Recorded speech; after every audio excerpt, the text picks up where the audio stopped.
Welcome to the Deep Dive. Today we're embarking on a fascinating journey. We're looking into a single, incredibly rich piece of source material.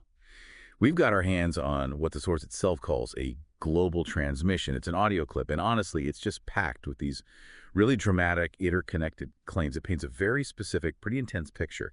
And our mission for this deep dive is, well, it's to understand how it does that. We're here to unpack the very particular assertions, the logic, and the sometimes surprising connections this source is drawing. The goal is just to understand what the source claims, how it's constructed, its worldview. We're not here to endorse or validate anything, just explore the content itself. Exactly. And what's really insightful about this source, I think, is how it shows the way various, maybe seemingly separate issues can get woven into one big framework. It gives us a unique chance to dissect a really highly charged set of claims, not just list them, but identify the key points the source thinks are important and how it tries to connect those dots for the listener. Okay, let's dive right in then. The source immediately hits you with something pretty provocative. It claims that pedophiles are panicking because Senator Sessions was confirmed as Attorney General.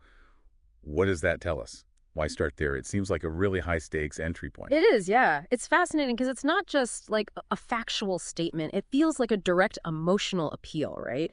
Designed to shock, maybe, and immediately align the listener with a specific moral fight. The source uses this to set up a really clear us versus them dynamic right from the get-go, portraying this deep ideological conflict. And within that, it claims that these cults use pedophilia as a way to get in their club. Get in their club. How does it explain that? Well, it draws this stark analogy. It compares it to like gangs maybe requiring someone to shoot a liquor store owner or sell drugs. But then it says in what it calls the modern globalist world, the requirement is to rape little kids or kill little kids. So it's painting this picture of just extreme moral depravity as sort of a gateway to power within these alleged groups. Wow. And it definitely doesn't hold back on naming names, or at least naming groups it claims are involved. The source explicitly points to the Vatican, the ultra-rich in Europe, Penn State, somewhere called Boytown, and then specific figures in D.C. like Barney Frank, Dennis Hastert, the Podestas. I mean, these are huge accusations. So how does it weave that into the bigger political picture, especially with Sessions' confirmation? That's where the narrative gets really tight. The source directly links these alleged busts to recent political events. Specifically, it argues that Senator Sessions, on two separate occasions, defeated what the source comes globalist plans to open borders and threaten sovereignty. So it positions Sessions as this key figure, someone who will secure our borders, go after narco-terrorists, and crucially, also go after the pedophile rings that are on our government. It's framing these alleged busts as like direct results of a political shift, almost cause and effect within its own worldview. And it tries to make these huge claims feel more concrete, right? It gives examples. It mentions 474 people busted in L.A., hundreds busted in Pennsylvania. Claims rings are getting busted globally, Haiti, Europe. And what I found interesting here was how it pulls in current events, like claiming the Wiener Sea charges are linked to all this unfolding. How does using those specific details, even if we can't verify them, serve the story it's telling? Right. Providing those numbers and names, yeah, even unverified ones, it tries to lend some credibility, some immediacy, makes the abstract feel, well, concrete. It's a pretty effective rhetorical trick, creates a sense of drama unfolding, like change is happening right now. And this all leads up to the source claiming that Democrats and the Republican establishment and the mainstream media are so scared of Trump because they know that as all this information comes out, they're going to be absolutely exposed and they are going to be pay for the crimes they've committed. It gets quite confrontational there. Very. It ends that section with this direct address, almost taunting all the pedophiles, saying, you're looking over your shoulder now, aren't you? And then it explicitly salutes Trump, Pence, and Sessions in our quest to restore this republic and attempt to restore morality. It's a really clear declaration of like victory is coming and a call to join this moral crusade. Okay, so after laying out that really intense political and moral battleground, how does it then bring in something seemingly quite different, like Andrew Jackson? The source highlights a painting of Jackson behind Trump, saying this shows Trump is incredibly informed, and nodding to Jackson. What's the significance of pulling in that historical figure here? Well, it's more than just a historical note, I think. It feels like a very deliberate ideological alignment. The source uses Andrew Jackson as a powerful symbol. It claims he defeated the private Federal Reserve, dispatched my ancestors to start Texas, and expanded the modern America. These are all presented as these heroic nation-building acts that, in the source's view, directly counter that globalist agenda it keeps mentioning. And it gets personal, too, sharing these anecdotes about Jackson, saying his brother and mother died in a British concentration camp, that he ran messages during the Revolutionary War, was in scores of duels, and survived. How do those kinds of details add to the picture the source is painting, both of Jackson and, maybe by extension, the current leaders it supports?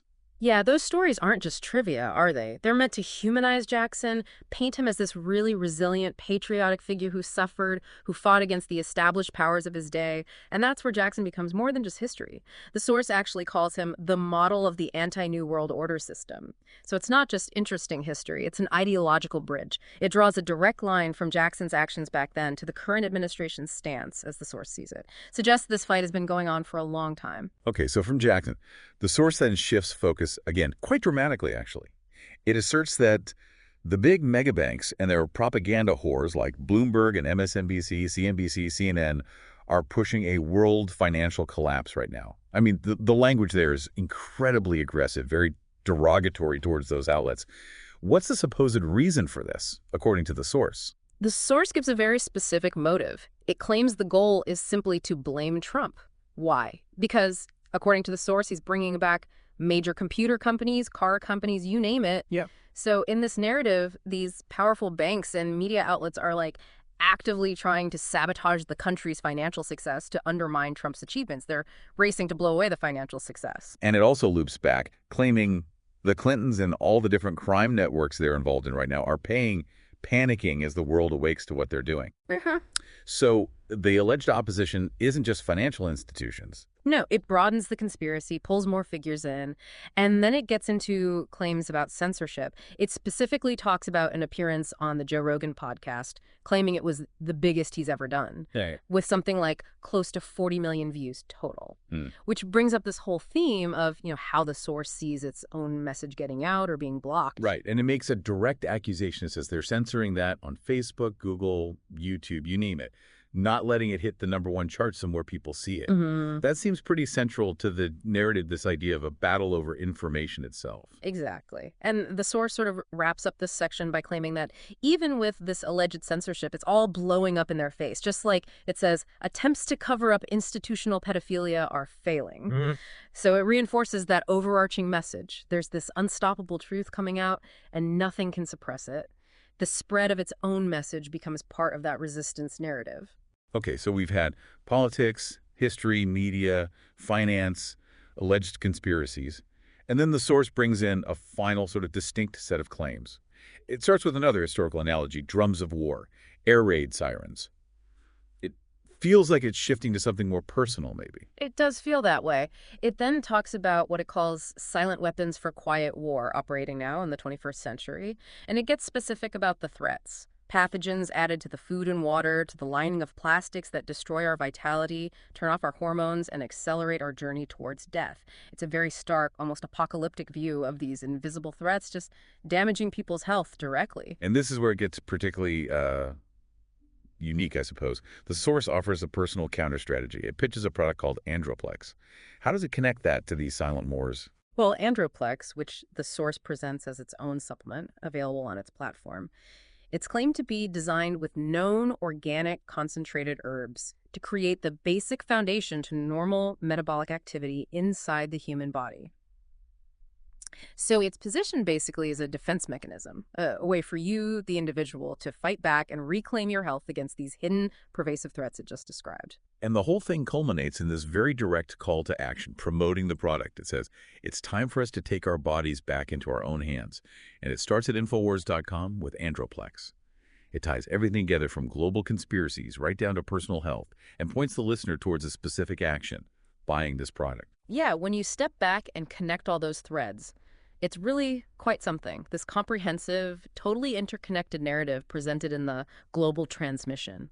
It manages to weave together politics, history, economics, alleged crime, even personal health advice, all into one single, very specific worldview. It's quite a construction, aiming to convince you that all these different things are actually part of one huge, unfolding story. Absolutely.